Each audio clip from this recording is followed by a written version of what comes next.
Yeah, thanks everybody for coming to our first ever DSA labor lecture. I'm glad that Phil got everybody warmed up with that.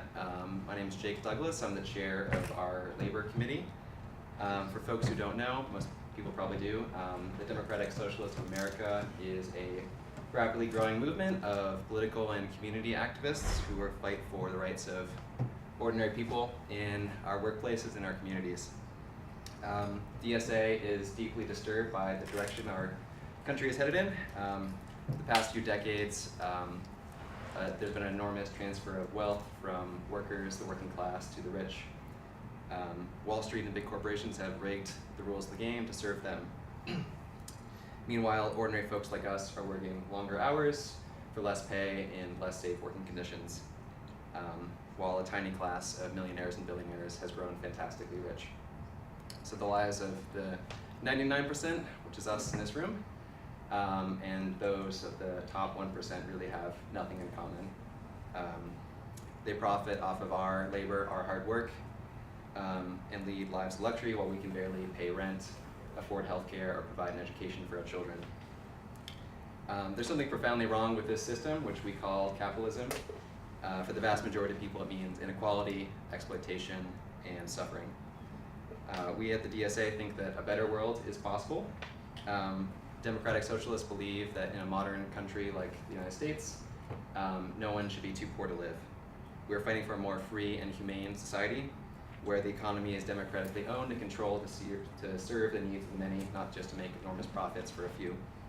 And so around the country, people are getting organized and standing up. In New York City, we just elected our first member of Congress, Alexandria Ocasio-Cortez. Soon to be first member of Congress anyway. There's also a big and growing local chapter of DSA here in Denver. Our labor committee, which organized the event today, hopes to radicalize and strengthen the labor movement in Denver. And part of that mission is educating folks about the struggles and victories of working people of generations that have come before us. Under the Trump administration, conservative attacks against working people are escalating. Right here in Colorado, my coworkers at the catering division of United Airlines are facing brutal repression and intimidation tactics by management. Despite 80% of us signing up on union cards back in January, the company has been able to delay our election for months on end on ridiculous charges. At Planned Parenthood, the Rocky Mountains, management has continued to refuse to bargain with the workers and try to stomp out the union despite the workers already winning their election. All around Denver, largely immigrant painters and construction workers have their wages outright stolen on a routine basis. The rich are going to do whatever they can to deny our basic legal and human rights because their wealth and power depend on it. And so in challenging times like these around the country, it's easy to forget that in the past, working people have actually organized and fought back, and sometimes won big despite the incredible odds against them. And so it might surprise you to hear that a century ago, Colorado actually had the strongest, most militant unions in the entire country. And so today we're going to learn and draw inspiration from this, try to learn some lessons for our present moment from our state's militant past. And so here to share this history with us is Dr. Phil Goodstein. Phil has published more than 25 books on the history of Denver, including extensively on the region's labor history. His books will be available for purchase after the event. Please buy one. Phil did his PhD on the history of the general strike in Europe, and I think, like he mentioned, was a member of the Young People's Socialist League, which in the early 1970s, when Michael Harrington, later the founder of DSA, was the national chair of the old Socialist Party of America. I met Phil on one of his famous walking tours in Denver, which I also highly recommend. And so we're extremely grateful to have Dr. Goodstein here with us today. I'm really excited to learn more about our state's history and the history of working people in this country. And so, without further ado, Dr. Goodstein again.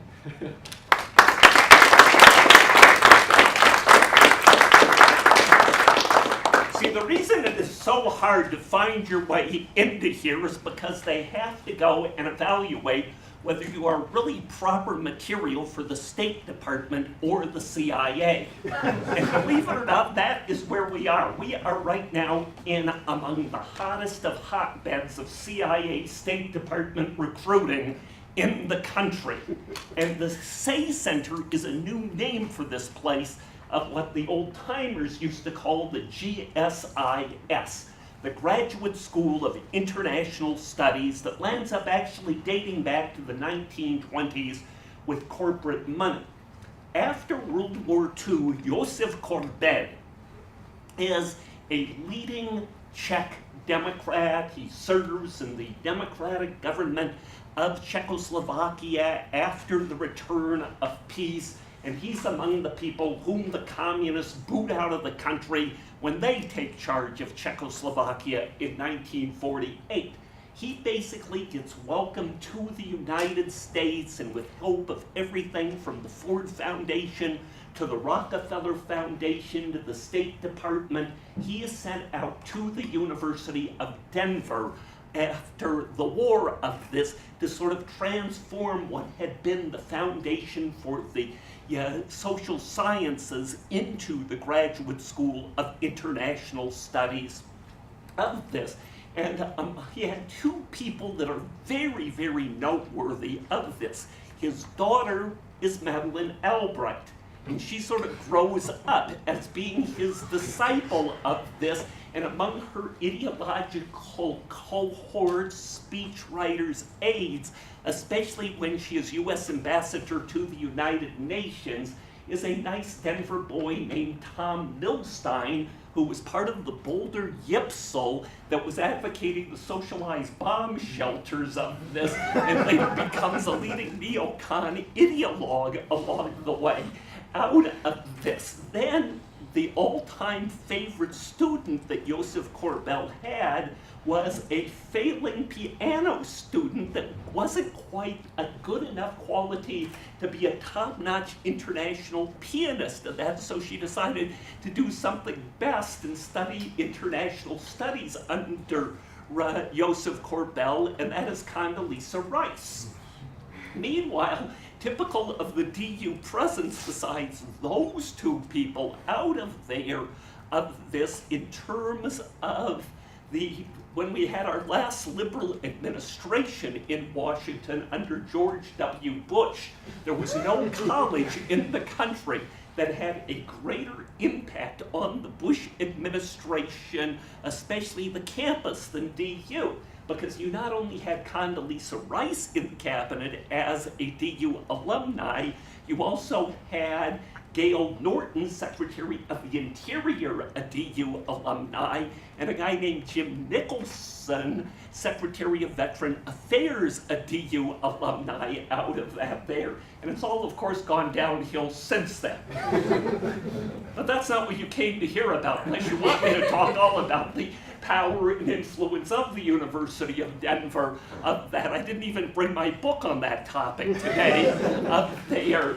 But actually, when you start dealing with labor in Colorado, it sort of is reflective of the thoroughly schizophrenic character of both Colorado and the organized labor movement as a whole. Almost from the beginning, Colorado is both a place of escape and opportunity.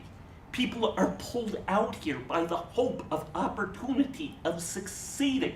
They are pushed out of bad circumstances elsewhere to come here of this, and this is already the case during the Pikes Peak Gold Rush of 1858, 1859, and a lot of people get simply what is called Pikes Peak fever. This belief that all they have to do is come out to the mountains and the gold is magically going to be pouring into their pockets.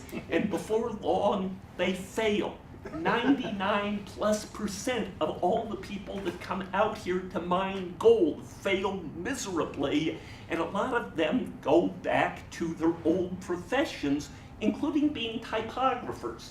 And at this time, being a typographer is among the very best skills you can have, especially if you have a wanderlust to you out of that there. Because every community that wants to be civilized has to have a newspaper, and it's part and parcel of that. You need a compositor or a typographer to actually put the type onto the presses, and usually there is such a demand for typographers that a skilled typographer can go to almost any community and get a job in no place. And this is already the situation in 1860 when the very first Denver trade union lands up emerging. Local 49 of the International Typographical Union itself, and it doesn't last long. It gets reorganized until it got taken over by the communication workers. 20, 25 years or so, it was still around as the oldest union within the area of that. But again, what happens is a lot of the guys that go back to their jobs as wage workers still have this gold lust. I am going to be the mining king yet out of this there, of that. And since I'm the future mining king, you're not kicking me around on this. And soon there is a great pride, a great self-respect among mine workers of this. In no place does this land up booming more the case than in 1878, 1879, when the Leadville silver boom erupts on this. And in no time, Leadville is Colorado's second city, nearly 25,000 people up in Leadville out of it. Over there, in no time, the mine workers establish a principle. We are going to have an 8-hour day, and we are going to have a living wage, which is then defined as $3 a day out of it. And of course, management doesn't like this, especially because the way you really make money in the mining industry is by swindling, stock market, fabrications, lies, paid journalists, other things. And by 1880, 1881, everything is collapsing up in Leadville. And of course, who's at fault? It's the workers of this. And the only way we can pay our debts to Wall Street is to go and extend the 8-hour day to 10 hours and make the wages about $2.50 a day. And the workers automatically land up fighting back on this. And management in turn goes and hires goons to break the union strike.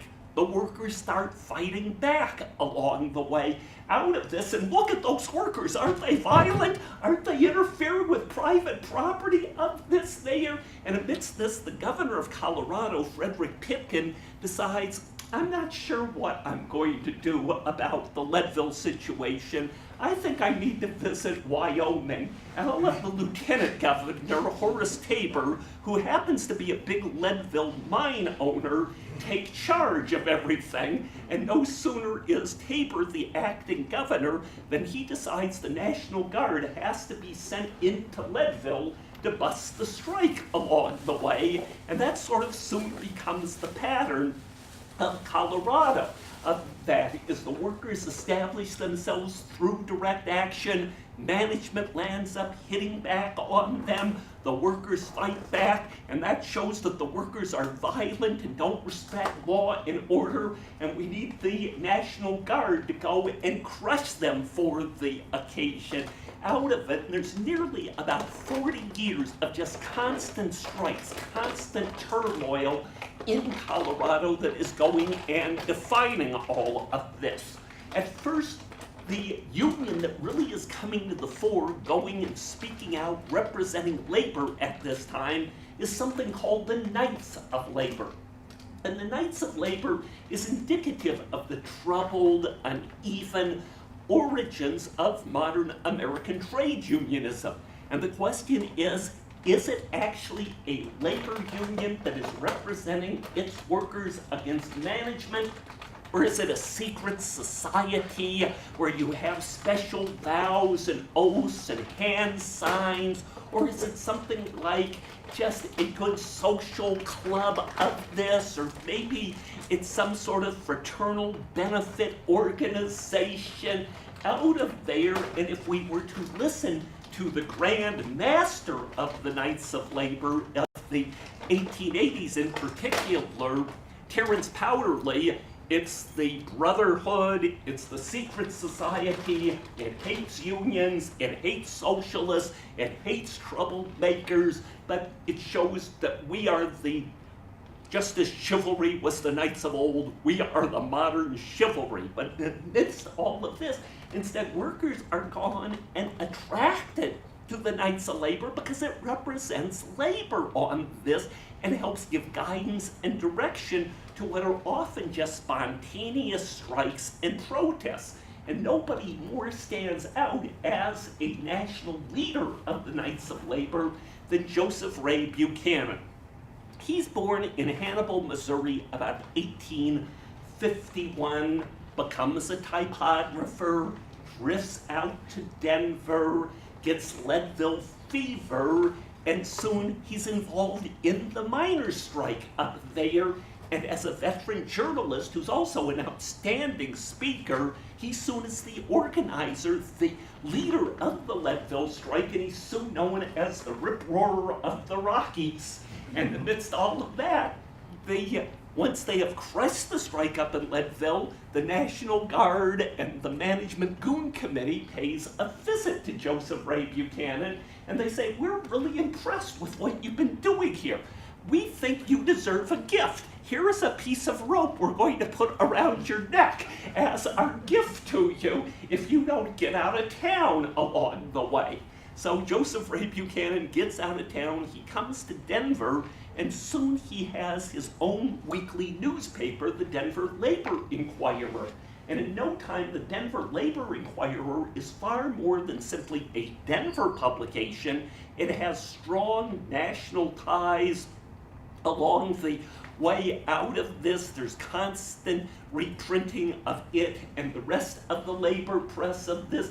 And meanwhile, the workers along the Union Pacific go out on strike of this. And the Union Pacific Railroad at this time is almost as corrupt, Wall Street dominated as it is these days. The current owner of the Union Pacific Railroad, by the way, is a guy named Philip Anschutz, who in many ways is the most nefarious of all the billionaires in the area of this, but he hasn't donated to DU. They don't have an Anschutz Hall out here as far as I know of that itself. But anyway, thanks to Joseph Ray Buchanan and the direct action of the workers, they win the strike, they soon expand, and before long the Union Pacific Railroad is the trade union railroad of the country, with Denver being something of ground zero, a base of what is occurring of this there. And by this time, the mid-1880s, strike after strike is sweeping the country. There's the question of what is the country's future going to be all about. Against the Knights of Labor, there is the American Association of Trade Unions that about 1886 reorganizes itself as the American Federation of Labor, and it agrees that what is needed is a 8-hour day for everybody, because if there's only 8 hours of work, ideally we will be able to rest longer and there will be more work for all out of this. And to go and to show the solidarity and the need for an 8-hour day, the AFL declares that May 1st, 1886 is going to be a grand strike in favor of the 8-hour day. And there's demonstrations across the country at this time. None is more turbulent, more greater upheavals than what happens in Chicago, where the Chicago police have a very rich tradition of knowing how to deal with labor protesters out of it there. You have clubs, you have guns, you beat, you bomb, you arrest, you make people disappear out of it there. And amidst all of this, the Chicago police land up basically provoking a riot at something called Haymarket Square to crush a labor demonstration on May 4th out of it there. And out of that comes all sorts of things, including May 1st as being May Day, as the communist revolutionary holiday. And the guy that just happens to be at the center of all of this is Joseph Ray Buchanan. And what happens on this here is, by the time of the Haymarket affair, Denver labor has suffered some losses. It's The union at the Union Pacific is broken. Efforts to organize the Denver and Rio Grande, the workers are less than successful, but still there's this pulsating idea. We need to stand up for ourselves, because if we don't stand up for ourselves, nobody else is going to on that. And eventually, Buchanan lands up leaving Denver and relocates to Chicago to crusade for trying to save the lives of 7 of the 8 men convicted of going and being victims of the Chicago police at the Haymarket riot. That itself there, they eventually, 2 guys land up receiving pardons, including a guy named Samuel Feldon, who soon wants to get out of Chicago and lands up in Denver, and then lands up at Levita, Colorado as a farmer. Another guy that's real active in the Chicago labor movement, Chicago anarchism, Haymarket, is named, I just mentioned Felton, Howell. Of this itself, he lands up in Denver with his wife being a premier socialist feminist activist at the turn of the century itself. So you sort of have those bursts going on there, but nothing all that active. For years there's efforts at having a union labor party, an independent workers party of this, which is mostly simply a protest third party of this. And this goes on until 1892. And at that time, presidential election is looming. And the Republicans land up putting up the incumbent for the White House, Benjamin Harrison, who's a candidate of Wall Street and big banks and gold. And the Democrats put up for president a former president, Grover Cleveland, who's a candidate of Wall Street, big banks, and gold amidst all of this. And there is a national protest explosion against all of this. There is that what we need is a third party. We need a people's party along the way out of this that leads to the emergence of the populists. And the populists are amazingly influential in Colorado. And part of the reason for it is at this time, Colorado is still a leading silver mining state in the country there, and part of the push of Wall Street is to demonetize silver, where silver has no intrinsic value as money. Gold is to be everything, so a lot of the traditional silver mining kings sort of look favorably among the populace of this. And meanwhile, the state's very first certified total aspen flake comes on the scene out of this, Davis H. White.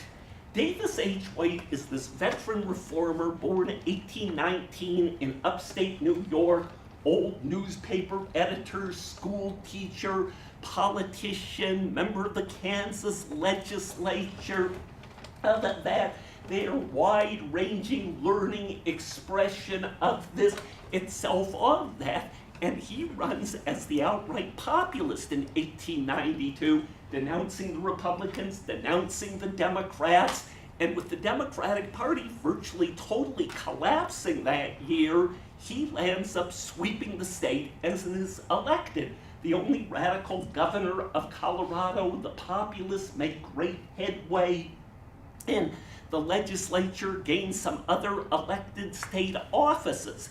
And right about the time that White is taking office in 1893, suddenly the Cripple Creek gold rush lands up bursting out.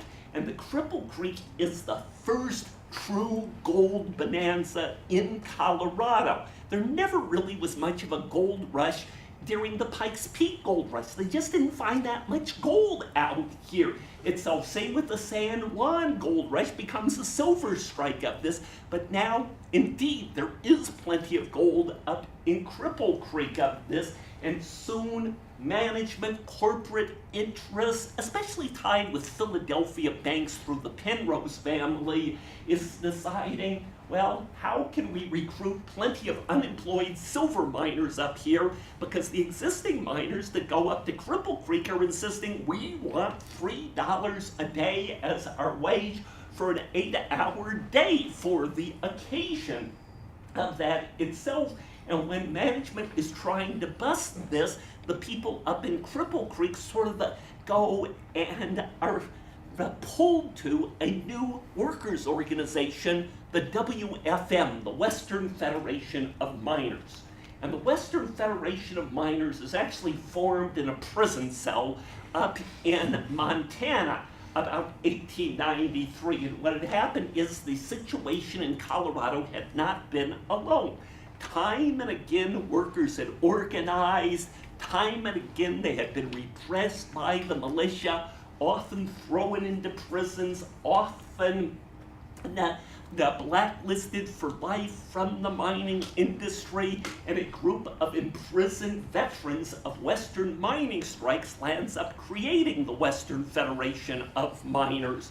Amidst all of that, and so soon you have the Western Federation of Miners standing up against the mine owners in Cripple Creek of this itself, and it's the same situation as usual.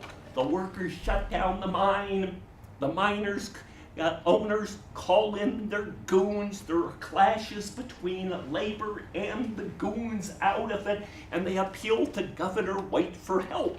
And Governor Waite is sort of this reactive personality there that always wants to act and maybe think about what happens afterwards for the situation of this, and he sort of just automatically goes and sends in the National Guard of this, and then he finds out what's actually going on up in Cripple Creek, and he finds out that the biggest criminals, the biggest lawbreakers, the biggest thugs are the El Paso County Sheriff's Department, because Cripple Creek is still in El Paso County at this time, and that if anybody needs to be repressed, it are the goons and the sheriff's department up there, and that the workers are actually the peaceful elements of this up there, and so he suddenly is ordering the National Guard to defend the workers against the company goons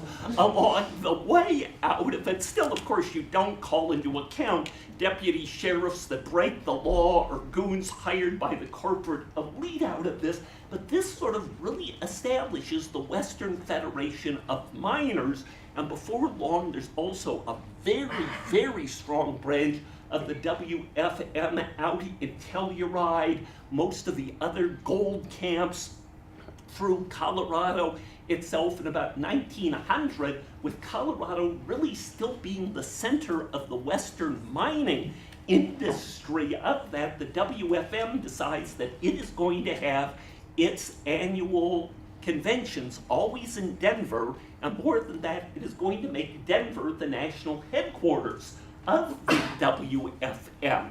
And among the people that arrive is an officer of the WFM, is a new secretary-treasurer of the union. And actually, the secretary-treasurer of most unions is the guy that really runs the union.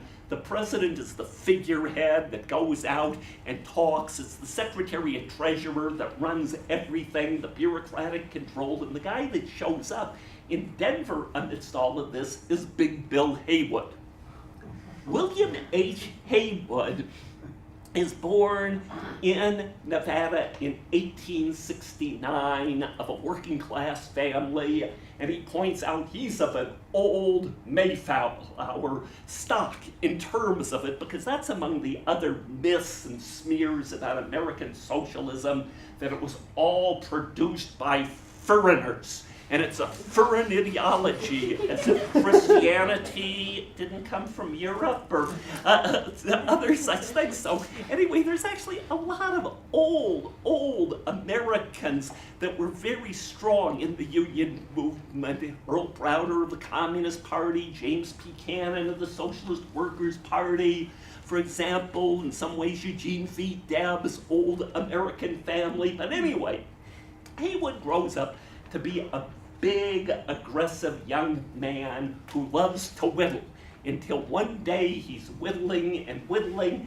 and suddenly the knife slips out of his hand, and the blade goes flying into his eye and lands up blinding him in one eye for life on this. So he sort of goes around with a Cyclops look out of this, never has an eye patch or other things of that itself, but he is out there and he tries his hand at a farmer, as a rancher, at a miner, other things. At one time he tries to organize a cowboy union, to no great success of that itself, and he grows up to be a commanding presence. He's probably about 5'10", 6 feet tall, 220, 240 pounds or so. And he's one of these guys that you run into him, you know you have run into him, or better yet, you don't want to run into him any more than you want to run into a pro linebacker or other things of that itself. And since here Haywood is Big Bill along the way, who's the ideal woman for him? A nice tiny young woman of this Nevada Jane Miner, who's about 4'8", maybe 85 to 95 pounds or so. And as a girl, Nevada Jane was an outstanding horsewoman out of this until she gets thrown from a horse one day and she never totally recovers. The rest of her life, she is suffering from rheumatoid arthritis.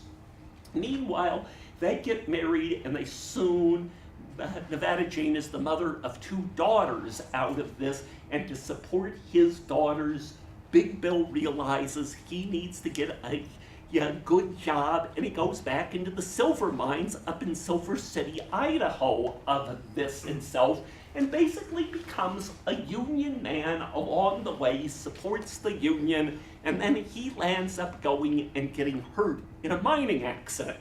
And the mining union comes up to Haywood and says, "You supported us while you were healthy, we will support you while you are recovering from your injury." And what's more is Haywood soon shows he has this amazing knack of knowing how to do bureaucratic details along the way, of paperwork, of newsletters, and he becomes the secretary-treasurer of the Silver City branch out of it there. And what he'll do is, right after payday, he will hit the local saloons. And he'll hit the saloons and he'll go up and socialize with the members and other things and say, "Oh, by the way, you need to pay your union dues out of this, out of that." And as soon as somebody has paid the dues, he takes out a receipt from one side of his hat band, writes out the receipt, then tears off half of it, puts that on the other half of his hat band, and that's how he goes and keeps the union records straight out of it.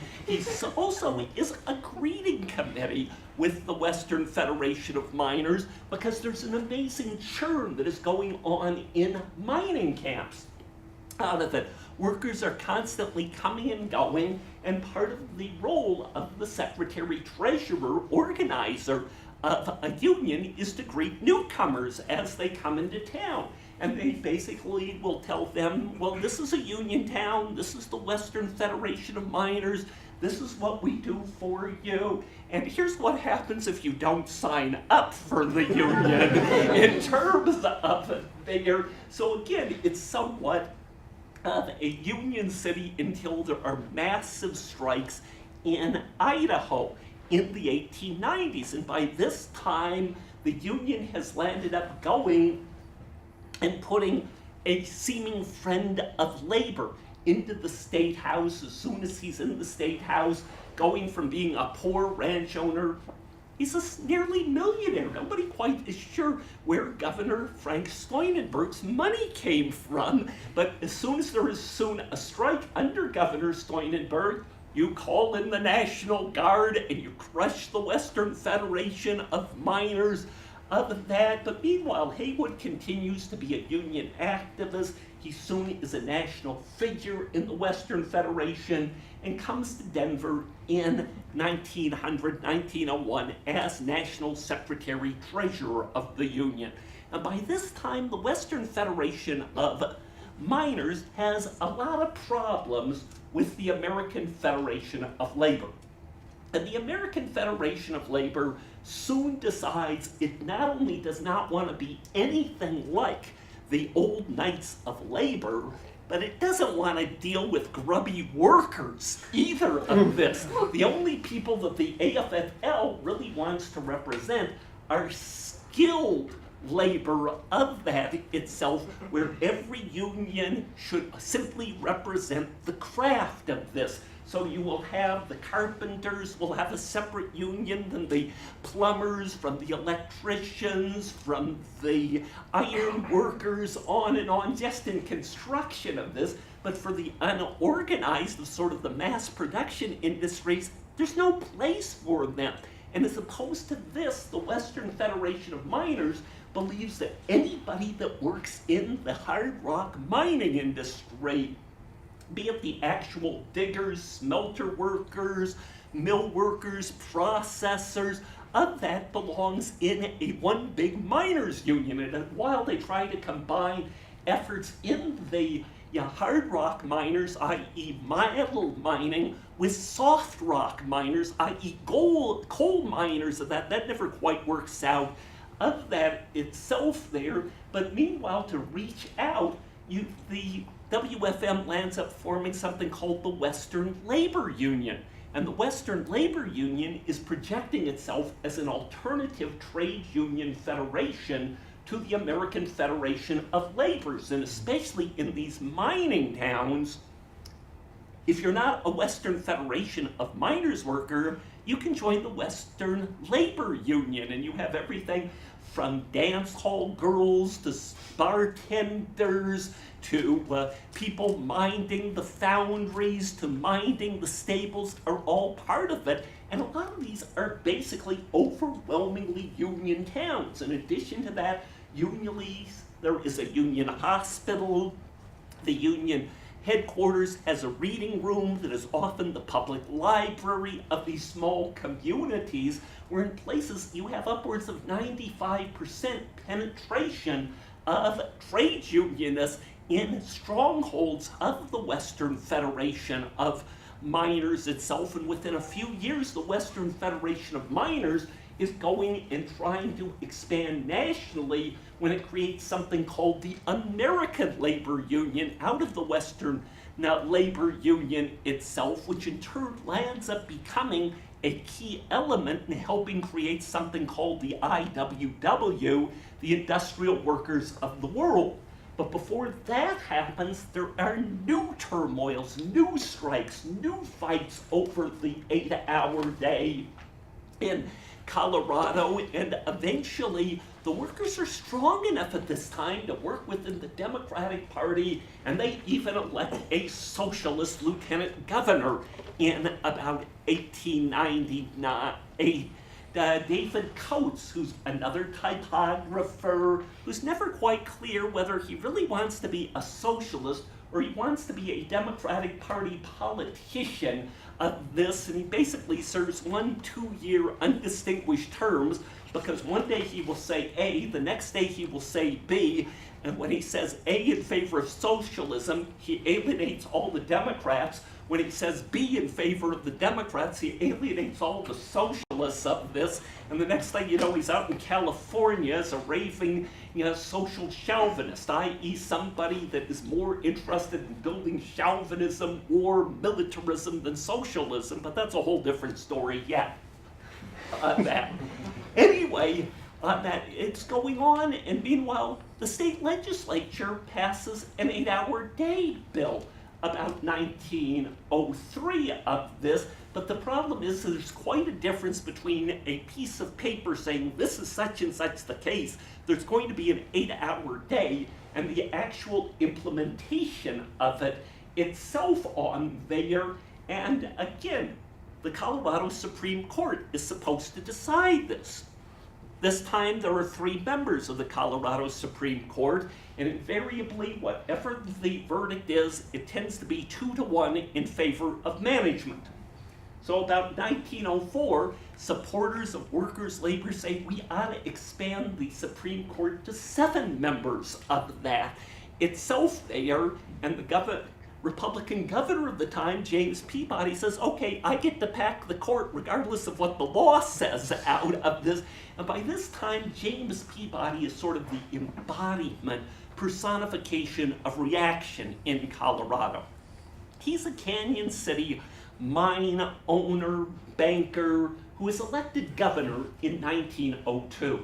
And at this time, Colorado had been wavering between being a Republican state, a Democratic state out of this, a burst of Democratic control through the 1890s. It sort of spent itself by 1902 when Peabody gets into the State House, and with him being in the State House, with corporate Colorado controlling the Supreme Court, management up in Cripple Creek says it's a great time to go and break the Union again in Cripple Creek.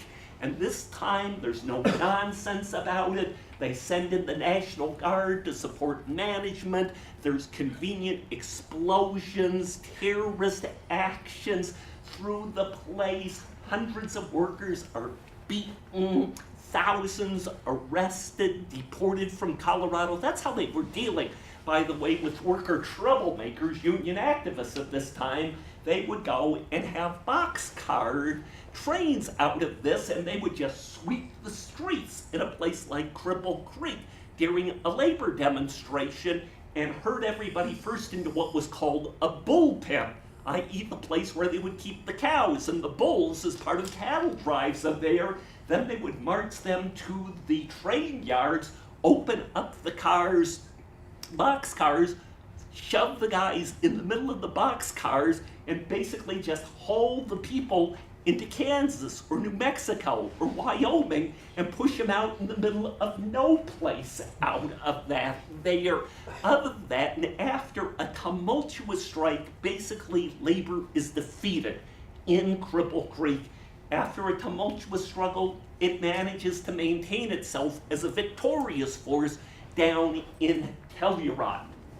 Well, anyway, all of this sort of keeps adding up, and this is the situation when right before the beginning of the 2006, former Idaho Governor Frank Sternenberg is returning to his supposed cabin in Caldwell, Idaho. His supposed cabin is a very nice two-story, very large building. He opens up the gate to his house, and kaboom, gets blown to bits. The police immediately are able to trace the crime to a disgruntled former prospector, Harry Orchard. And they asked Orchard, why'd you kill Governor Sternenberg of this? He cheated me out of a mining load when he was governor of this, and this is my... Orchard, you don't want to die, do you? We won't accept that there. And meanwhile, the Pinkerton Detective Agency, which is the #1 professional strike-breaking agency in the country, manages to work with Idaho authorities, and they put their #1 rat, a guy named James McParland, to share the cell with Harry Orchard up in Idaho. And after a couple, 3 weeks of this, McFarland has the total trust of Harry Orchard of this, and he says, I'll tell you why you went and murdered Governor Sternberg. You did it because Big Bill Haywood told you to. Isn't that true? And systematically, McFarland, going and drawing on the records of the Pinkerton Detective Agency, puts together this utterly concocted confession of Harry Orchard, where every crime of violence for nearly the last 15 to 20 years that had happened in a Western mining strike or upheaval, bombings, murders, whatever, was all done by Harry Orchard at the direct behest of the Western Federation of Murderers, as management is calling the WFM. And in particular, according to Orchard, he was paid the money to kill Governor Sternenberg by a guy named Pettibone. And basically, Pettibone had been an old Union militant up in Idaho and Montana, had been among those blacklisted from from the mining industry, came to Colorado and was a friend of the Western Federation of Miners, and he ran a little appliance store close to the union headquarters, and he would arrange for union members to buy appliances of that. And not only did that, but also Charles Moyer, the president of the Western Federation of Miners, landed up concocting the conspiracy. So now that you have this confession in hand and seemingly probable cause, rather than going and arresting Haywood, Moyer, and Pettibone on a late Saturday night in mid-February 1906, the Denver police, working with Colorado, Idaho authorities, and Pinkerton Detective Agency, land up kidnapping Haywood, Moyer, and Pettibone. They land up putting them on a special sealed train provided gratis by the Union Pacific Railroad that takes them directly to the Idaho State Penitentiary outside of Boise, where they are to be hanged for plotting the assassination of Haywood, of Governor Sternenberg. And when news of this gets out, there is this massive explosion. This is seen as bloody murder on the part of corporate America of this, and the Union initially goes to the courts. And eventually the United States Supreme Court says, you're right, that's no way to arrest anybody. That's no way to extradite anybody. But you know what? Since you have Haywood, Moyer, and Pettibone in custody, you have the right to go and do what you want with them anyway of this. Meanwhile, they asked President Theodore Roosevelt what he thinks about the whole affair, and President Roosevelt's response is, there are certain people in this country like Haywood, Moyer, and Pettibone that are undesirable citizens. And on this basis, soon supporters of the Union are going and wearing buttons declaring, I am an undesirable citizen. And meanwhile, the Union lands up hiring seemingly the best criminal defense attorney in the country to represent Haywood, Moyer, and Pettibone, Clarence Darrow. And in the course of a 6-week-long trial up in Idaho in the summer of 1907, the defense just shows the utter fabrications, the frame-up out of all of this there, and Haywood is found not guilty. In the wake of all of this, there is a grand victory procession as Haywood makes his way back from Idaho into Denver out of this, and at this time, the key yet distinguishing point of Denver's Union Station was something called the Welcome Arch. And the Welcome Arch was this huge metallic arch that was lit up in electric lights after dark.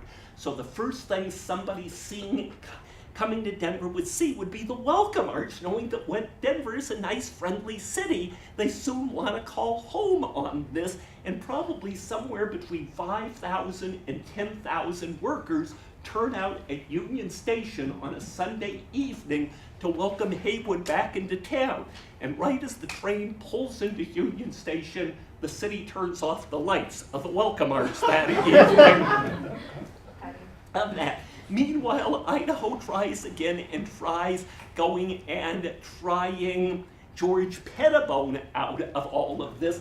By this time, Darrow has health problems, and a fascinating local attorney, Orrin Hilton, represents the case, who's probably the best murder defense attorney in the country at this time, who knows how to sneer, how to rip people apart, and he just tears Orchard apart on cross-examination of this, and Pettibone is found not guilty, where the state goes and dismisses charges against Charles Moyer. In the wake of all of this, there will by meanwhile tensions over all of this have grown in prison and in the Western Federation of Miners, and they're sort of personified by the two people of Haywood versus Moyer. And Moyer, more than being a militant socialist, even though like Haywood at one time he belonged to the Socialist Party, is essentially the cautious, conservative, trade unionist of that, and he saw what state repression was doing, and by the time that Haywood, Moyer, Pettibone are back in Denver in 1907, 1908. The Union is deeply in debt. It's falling apart in many ways. And Moyer is going and blaming all of this on Haywood and the Union's militant activities of that. And before long, Moyer basically goes and forces Haywood out of office as Secretary-Treasurer of the Union. Before long, the Western Federation of Miners doesn't even want to be known as the Western Federation of Miners and changes its name to something called the International Union of Mine, Mill, and Smelter Workers. And for a few years, it's among the worst, most faker, fraud unions of management imaginable of this. Well, meanwhile, by the time all of this happens, there had already been clashes between the Western Federation of Miners and the IWW. And for years, there had been this massive discontent with the American Federation of Labor that we need a union that stands up for labor and has socialist goals. And if you read the old charters of groups like the International Association of Machinists, they have class struggle rhetoric in them, calling for the necessity to reorganize society on the basis of production rather than profit. But in day-to-day operations, they are what are sometimes called labor fakers, or the labor lieutenants of the capitalist class. Along the way out of this, and the guy that really popularizes the term labor fakers, labor lieutenants of the capitalist class, is Daniel De Leon, the head of the Socialist Labor Party. And De Leon is the guy that really is trying to bring some principles, some clarity, some vision, a concept of what revolution is really all about to American socialism, and he lands up alienating a lot of other people. In fact, the origins of the Socialist Party in the course of 1900, 1901 partly come from those that just couldn't take De Leon as the dictatorial leader of the Socialist Labor Party.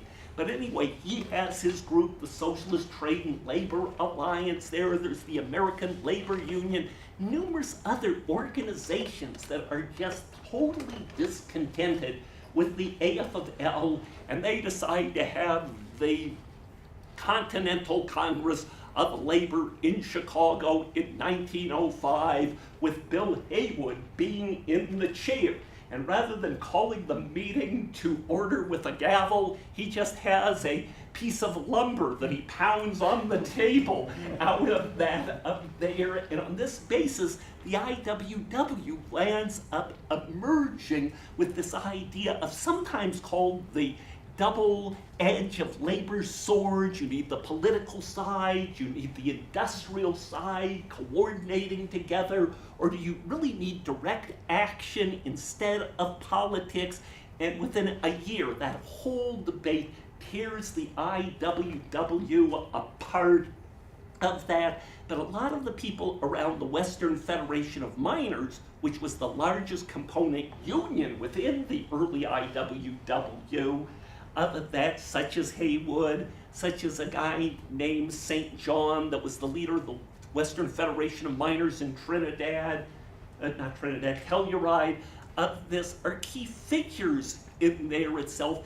And already in 1906, the WFM sort of goes its separate way from the IWW, but the IWW keeps going on the situation, and soon the national organizer of the IWW is Bill Haywood out of this, and seemingly where there is a hopeless strike, the IWW is on the scene. Amidst all of this, they're especially active in the Pacific Northwest, and right in the middle of a strike, there is a Chinese restaurant keeper, at least according to mythology of this, that is glad when a group of workers comes in for a cheap meal of this, and he's not quite sure. You members of I wobbaloo, that where I can't pronounce the W of this itself, but anyway, that's supposedly how members of the IWW land up becoming the Wobblies along the way out of it. Of course, if you believe in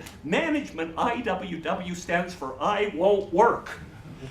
But anyway, there is just these tumultuous strikes across the country at this time of that, and for the most part, Haywood is in and out of Denver. He's still married to Nevada Jane. One daughter dies tragically young of that, and meanwhile, the IWW has a passing presence in Denver, but not really a big one. The major presence that goes of the IWW in Denver in the years before World War I are housemates. And at this time, Jane Street comes on the scene. And in many ways, Jane Street is the leading woman wobbly of this period, who starts out as a housemaid, and she sees how miserably, how awful, how rotten the upper class that employs housemaids treats them out of this, and soon she is organizing the Housemaids of Denver as a fairly effective labor organization. And she leaves the scene after about 3-4 years. A lot of her efforts collapse. By this time, there had been some other woman trade union efforts around town, especially in the garment industry itself, but for the most part, women were always expected to be the woman's auxiliary rather than workers in their own rights in most of the labor and socialist organizations. Well, meanwhile, tensions between Big Bill and Nevada Jane keep growing of this. He's this romantic Greenwich Village radical for a while. There are numerous other women in his life of that itself. And meanwhile, Nevada Jane is getting iller and iller of this. She's confined to a wheelchair of that. She has to live in assisted living of this, and she's complaining that Big Bill deserted her and isn't paying the child support payments. And hearing this, the Denver district attorney says, oh boy, now I'm going to have my chance to get Big Bill on a lack of child payments. Big Bill pays up on this. And meanwhile, since doctors can't help her, Nevada Jane becomes a ranting Christian Scientist along the way, where there's disputes between her and Big Bill over whether the daughters are going to become educated as socialists or Christian Scientists, whatever. On that, Nevada Jane dies in a nursing home about 1921 or so, and that's about the time Big Bill flees the country.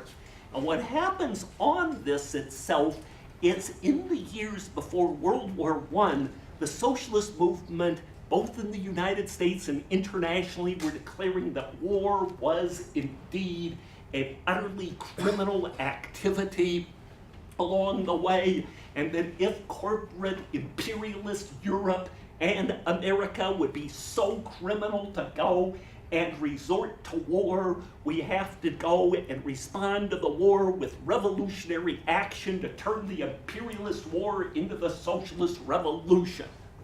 Then when the war breaks out in 1914, overwhelmingly, the bulk of the socialists land up rallying to the colors of that. There's a few voices of opposition, and among the voices of opposition is the Socialist Party.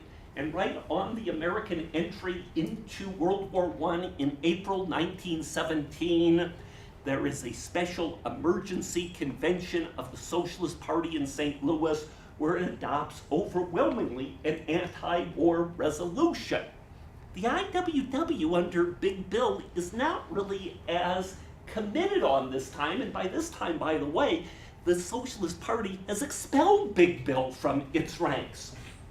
And what had happened on this is there is this conservative, pro-labor faker, pro-AFL bloc, especially in New York, that hates Haywood, hates the idea of direct action, strikes, militancy of that, and there's a national referendum whether anybody can be on the national committee of the Socialist Party about 1910, 1911, that advocates direct action, sabotage, things like that. And this is primarily aimed at Big Bill and the corporate leadership, the most conservative, manipulative people you will ever find around, drives Big Bill out of the Socialist Party.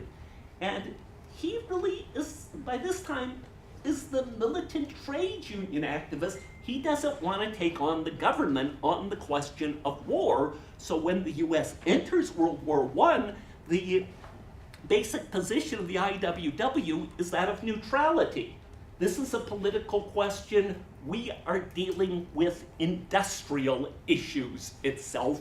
And industrial issues mean that simply because a war is on is no reason that management has the right to treat workers like scum. There is an amazing wave of very effective IWW strikes in the summer of 1917 in the lumber industry, in the smelting industry, and the response of Washington is just overwhelming repression. And soon under President Woodrow Wilson, any opposition to the status quo is considered a criminal offense. Along the way, Washington passes something called the Espionage Act of 1917. When that isn't strong enough to put enough people away, it follows up with a Sedition Act of 1918. And every now and then, when the Department of Justice really wants to go and frame somebody, they still rely on those laws along the way. And meanwhile, there is just wave after wave of government raids, especially against the IWW in 1917 into 1918, massive repression against the Socialist Party. The leadership of the party that opposes the war is all placed on trial. In some cases, like Eugene V. Debs, is found guilty, gets 10 years at Atlanta Federal Penitentiary.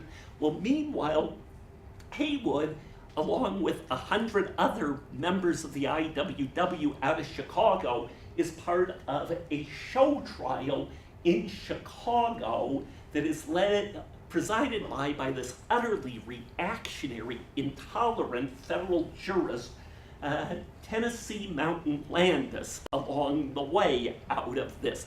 And it is this absolutely convoluted, confused trial out of it there where the jury takes an hour to find all the defendants guilty along the way. And for going and so repressing the IWW, the owners of organized baseball end up turning to Judge Landis, and they make him the first real commissioner of baseball along the way.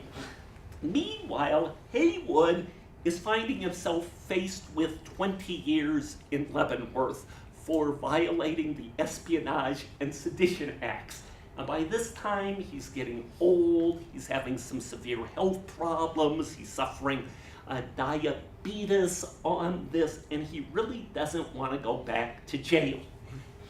When the Circuit Court of Appeals upholds his conviction and the United States Supreme Court refuses to review the conviction in 1921, he decides he's had it, and he decides he's going to jump bail of this. He sails out of New York Harbor. "Farewell, you old hag, you never did anything to me," are his closing words to the Statue of Liberty. And the next thing you know is he lands up in Moscow, where he's heralded by Lenin and Trotsky as great American proletarian revolutionary.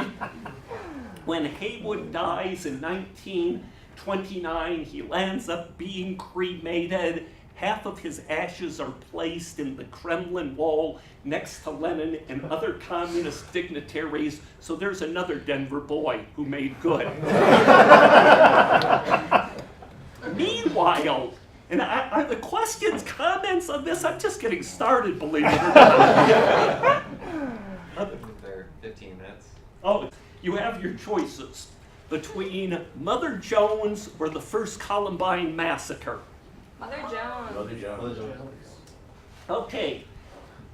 Mother Mary Harris claims to have been born in County Cork about 1830, which is probably quite a fabrication by about 20 years or so of this, but she comes to America when she's quite young, becomes a seamstress out of this. About the time of the Civil War, she lands up going and marrying an ironmonger who's active in a union, the mother of 4 young children. After the Civil War, as Mary Harris Jones and her husband moves back to Tennessee, no sooner are they in Tennessee than a vicious scarlet fever plague sweeps through the community. It makes off with her husband and all 4 of her children. In the wake of all of this, rather than deciding to go on with her life as usual, she goes back to Chicago, working for a while, again as a seamstress, but most of all, she decides that her new family is going to be the workers of America. This, and before long, she is just this powerhouse of energy that where workers are hurting, Mother Jones is on the scene as a inspiration, a speaker, a rabble-rouser, a troublemaker, whatever of this, and she just has this amazing knack for publicity and ability to go and embarrass the pompous for the situation out of that itself. And before long, she is particularly teaming up with the United Mine Workers, the UMW, which is emerging as the union for the soft rock miners, and it's especially strong in places like Illinois, Pennsylvania, sort of Midwest out of it. Generally, the coal miners have some of the very worst working conditions, most dangerous conditions, unlike the hard rock mining camps. There are places like Telluride, Cripple Creek, Leadville. Out of this, for the most part, the coal mines are in these horrid, isolated places in company towns of that itself, and the coal mine bosses are thoroughly intolerant, but Mother Jones manages to persevere in terms of this, and already in the 1870s, there are failed efforts at coal mining unionism in Colorado. There's new efforts up in the northern fields in the early 1890s, and by this time, Colorado Coal is overwhelmingly headquartered in southern Colorado. The firm, the most powerful, influential firm in Colorado coal mining is something called CF&I, Colorado Fuel and Iron, which is part of the empire of John D. Rockefeller Sr., and it's particularly the plaything of John D. Rockefeller Jr. along the way, and again, has a vicious policy. It doesn't even pay workers cash wages. It has them go to the company store where you have to go and present something called script along the way to make your purchases out of it itself on that. And again, so never quite that successful, but there's revolts until 1903, 1904. And at the same time that Governor Peabody is governor, the same time there are the upheavals in Cripple Creek, there's also a burst of union activity organizing by the UMW, both in the northern fields around Frederick.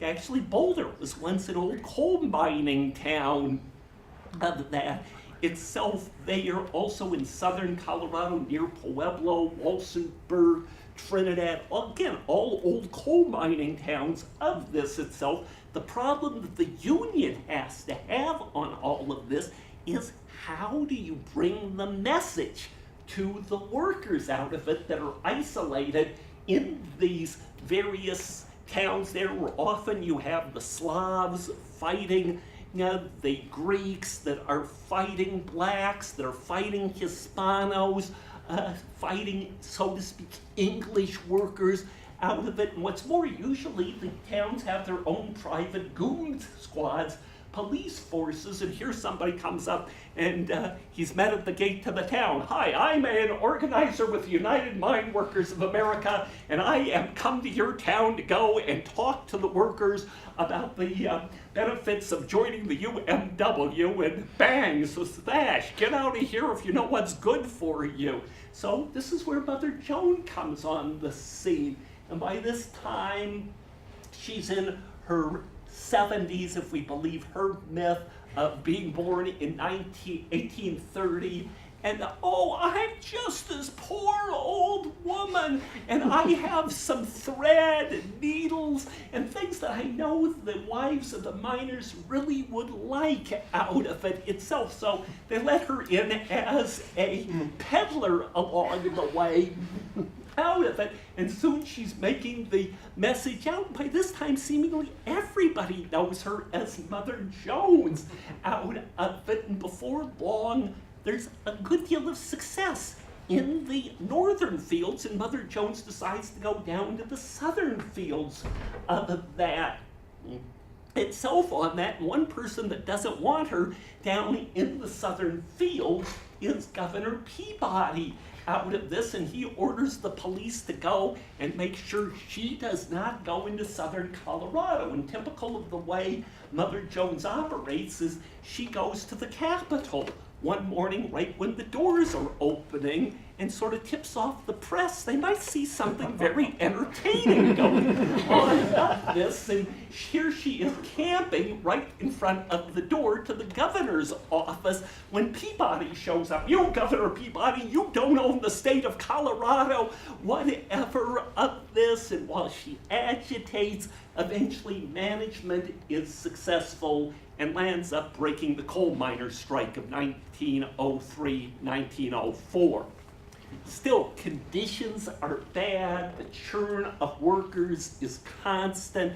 Of this, management is constantly bringing in immigrants, constantly trying to inflame the debates over immigration to get all the workers fighting each other of this. And meanwhile, Colorado coal is sort of second fiddle, but it's an important fiddle of the national coal mining industry.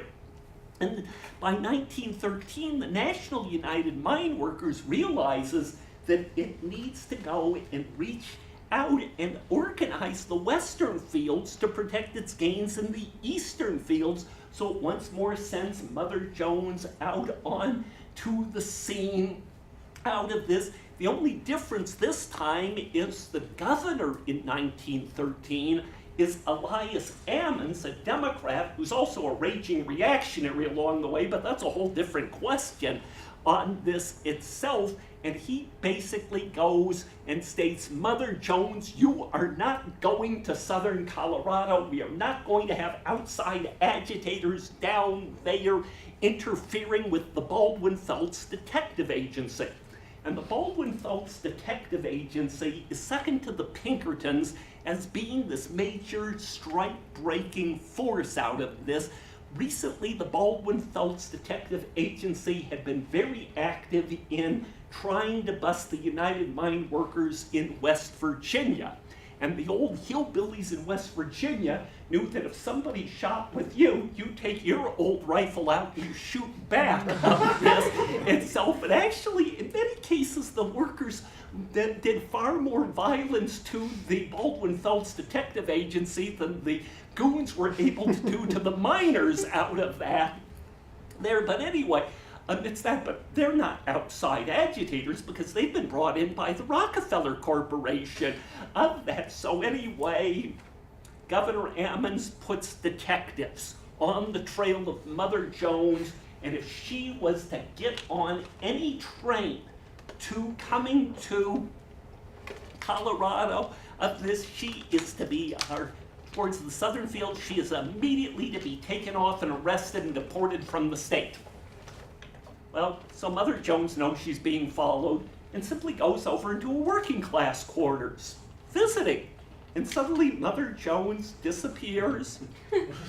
she's on a train, and all the trainmen, they know who Mother Jones is. She's a guest of honor out of all of that. And she gets down to Walsenburg and goes, "Hi, Governor Ammons, guess where I am?" Out of that, there, and she sort of knows the value of PR and being ceremonially arrested out of all of these things there. And on this basis, she sort of lets everybody know where she is. And sure enough, Governor Ammons sends the goons, the police down to arrest her. And the militia take her in hand and they put her on a train that is bound for Kansas.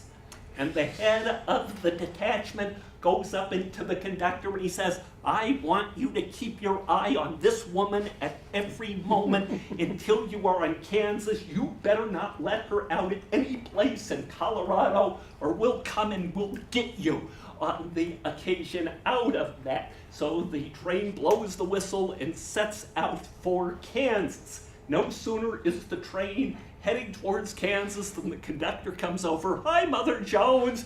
Anything I can do to help you on this?" "I don't want to get you into any trouble on this, but I need to get back to Denver for the occasion." So the railroad workers all just sort of convolute there, and guess who's now waiting for Governor Ammons at the Capitol?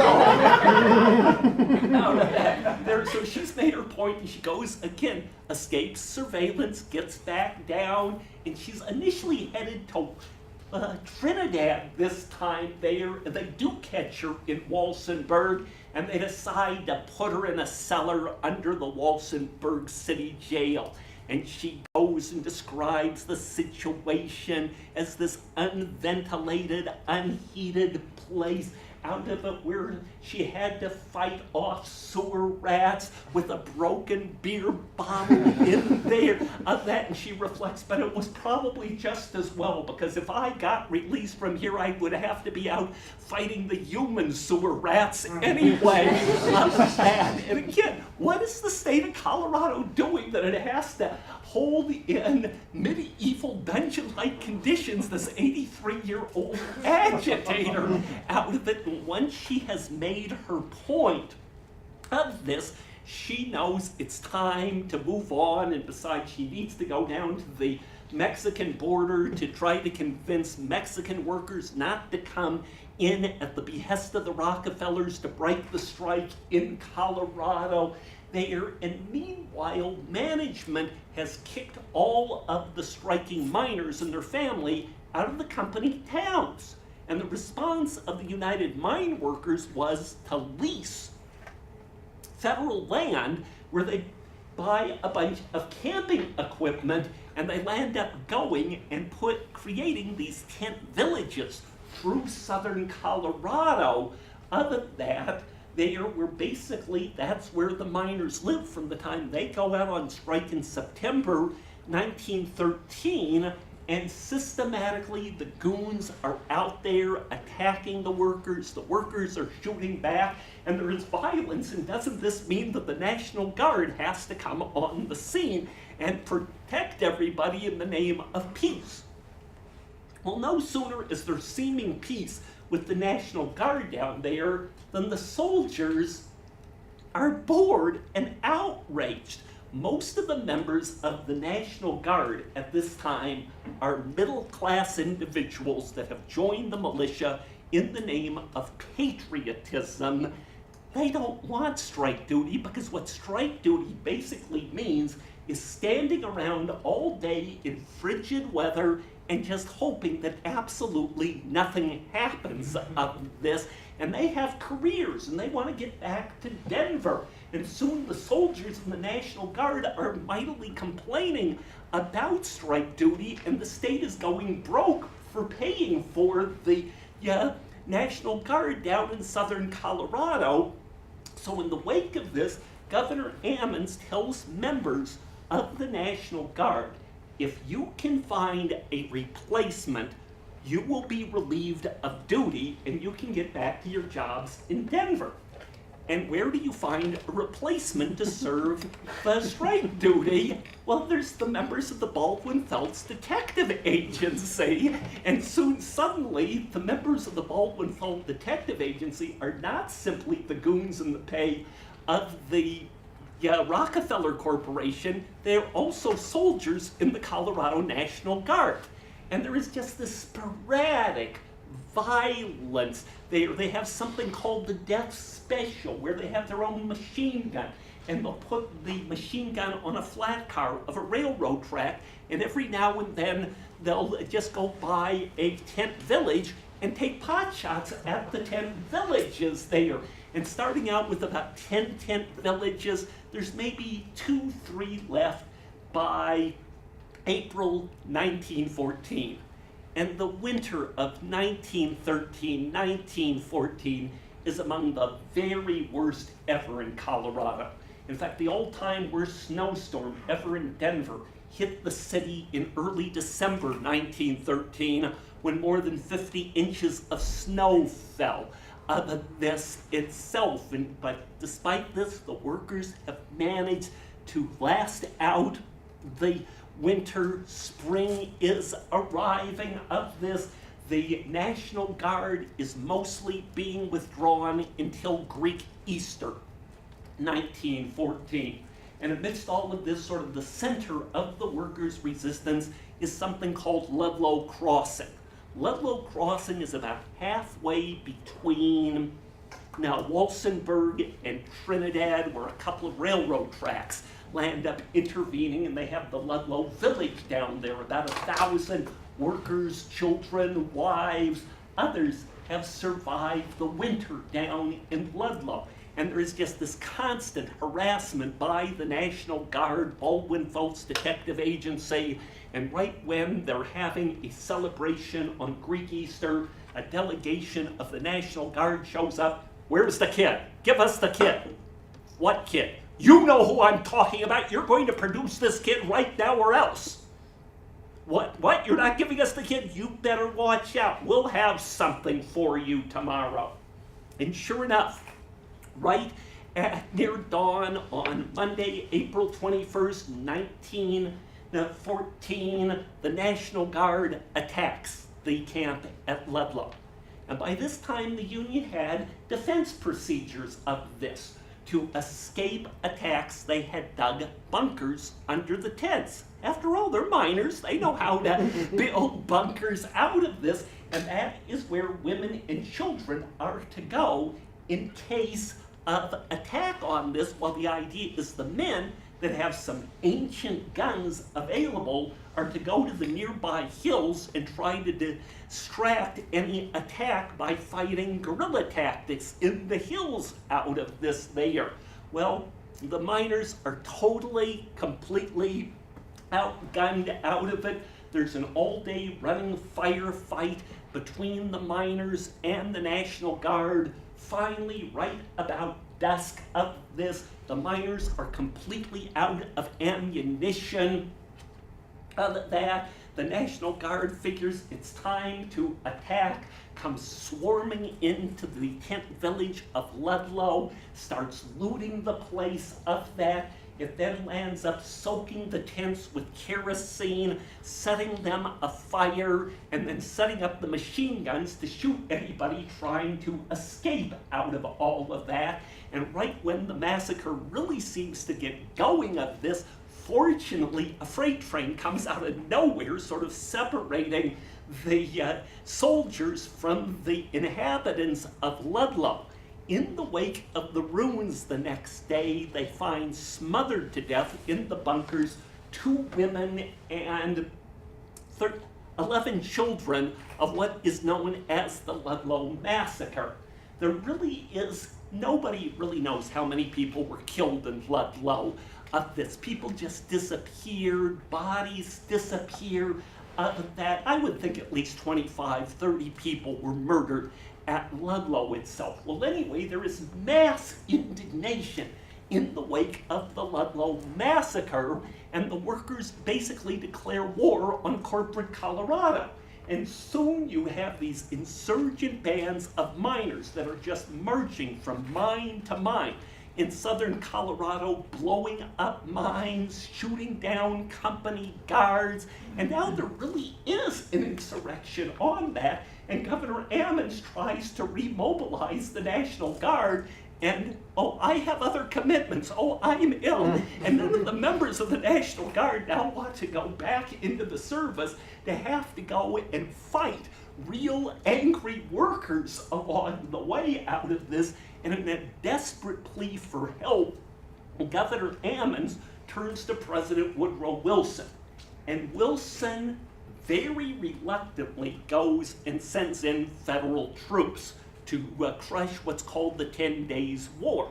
And among the reasons that Wilson is so unhappy about the Colorado developments is April 1914 is exactly the same time that the U.S. government was trying to stage provocations against the Mexican Revolution in Veracruz as an excuse to invade Mexico and to crush the Mexican Revolution, but now it needs all of its troops that it had been planning to send into Mexico to come to Colorado. Well, as it turns out, the miners don't want to fight the United States Army, and so they sort of surrender, and they land up holding out till December 1914 when the strike totally collapses. Well, anyway, there's a couple of postscripts on all of this, or maybe more out of that there. Well, anyway, in the wake of the Ludlow Massacre, there are national hearings, investigations on that, and eventually Rockefeller is called in front of a Senate investigating committee right with Mother Jones.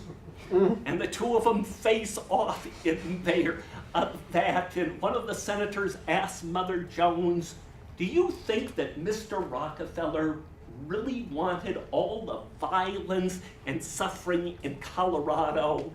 And Mother Jones says, no. I think deep down, Mr. Rockefeller is really a caring individual that hates this tragedy, but is just a victim of the system that has gone on that. And they turn to Rockefeller and he says, oh, Mother Jones, you're so kind. You're apt to throw compliments. And her answer is, I'm much more apt to throw bricks. Well, meanwhile, in the wake of this, she develops a friendship with old man Rockefeller, because by the 1920s, they're both in their 90s. They exchange birthday greetings on occasion. She supposedly dies at age 100 in 1930. Meanwhile, what happens has been memorialized on all of this in a ballad about what happens at Ludlow that goes something like, the patriotic soldiers came a-marching down the pike, prepared to kill and slaughter in the Colorado strike.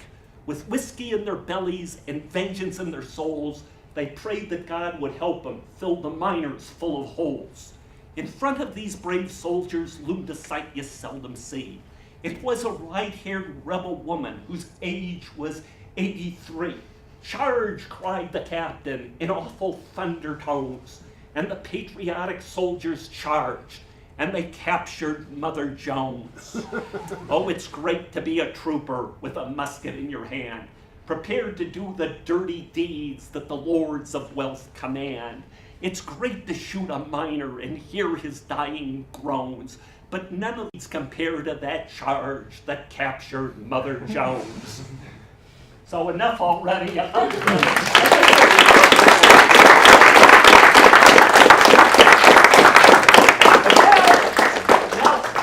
Advertisements before questions or other comments. I basically have out a 6-volume history of Denver called Denver from the Bottom Up. The first volume of the area that talks a lot about 19th century Colorado labor history, Joseph Ray Buchanan, Cripple Creek, Ludlow, is called something called Denver from the Bottom Up. $25 in bookstores, yours today for $15 of that. Itself, volume 2, that talks about a bloody, pivotal streetcar strike in 1920, which is when corporate Denver finally lands up busting the union movement. It's in a book called Robert Spears, Denver. This is yours for only $5 today. Of that, volume 3 is In the Shadow of the Klan, when the Ku Klux Klan ruled Colorado, including the labor dimension of the Klan. Again, only $5 today. Of that, volume 4 is something called From Soup Lines to the Front Lines. And actually, this would be the next thing I'd be talking about. Is in 1927, Colorado had its first Columbine Massacre, when the state police murders 6 striking workers of the Columbine mine up in Weld County. Of that, the Communist Party, the labor protests, the Denver Labor College, the Colorado Labor Peace Act are some of the themes that are in From Soup Lines to the Front Lines. $10 today. Then volume 5, which actually was the first volume published, but that's a whole different story, is called Denver in Our Time, and this includes a chapter called Voices of Opposition that does include some of the upheavals of the 1960s, the problematic fate of the Denver labor movement, how it gets expelled from the AFL-CIO and gets reinstated and things like that. I have to charge 20 on this. This book amazingly has been the only one that sold really well of these, and I'm almost out of them. Of that, then volume 2, also for $5, is called DIA and Other Scams, about current contemporary politics in the community.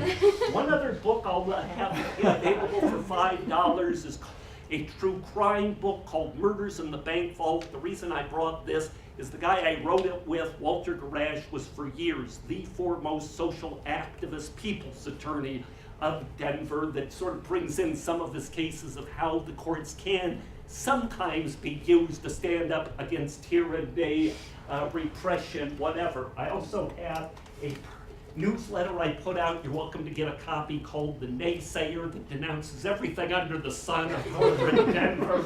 Of that itself, for those that want some self-guided reading. Years ago, I put together an introductory reading list on socialism.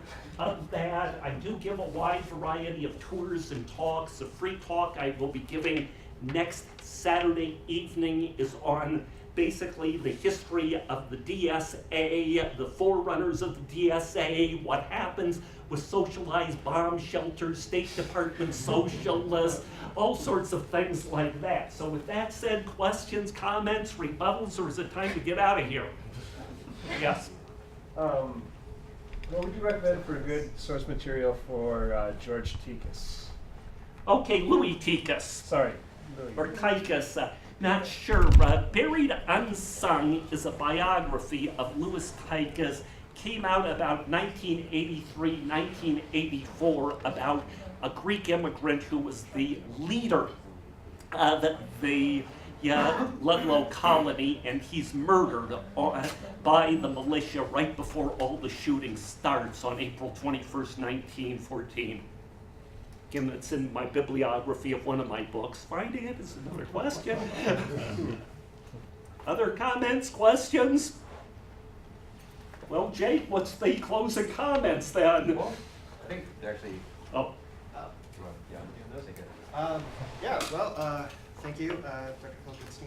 Goodstein. Sorry. And thank you, everybody, for coming here today. Glad to see so many of you here. Can we give him another round of applause?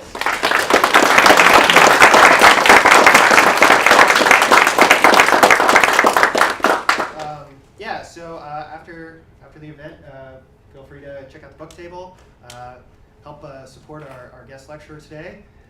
Likewise, if you have any interest in DSA, a couple of us are going to be manning the table there outside. Feel free to stick around, ask us any questions, talk to us. If you are interested in getting involved with some of the things that we do, Jake mentioned at the top of the lecture, please feel free to sign up. Quick note, in particular for labor here in Denver, if you're interested in getting involved, the Labor Committee will be meeting Thursday, August 2nd at 6:15 at the Denver Public Library Woodbury branch. You can find that those details on our Facebook page or on the calendar on the denverdsa.org website. Likewise, a couple of us are going to be meeting for drinks at the Pioneer at 2:30 after this to just kind of talk and chat about what we heard here today and just kind of be a friendly socialist. So thanks again, everybody, for coming out today.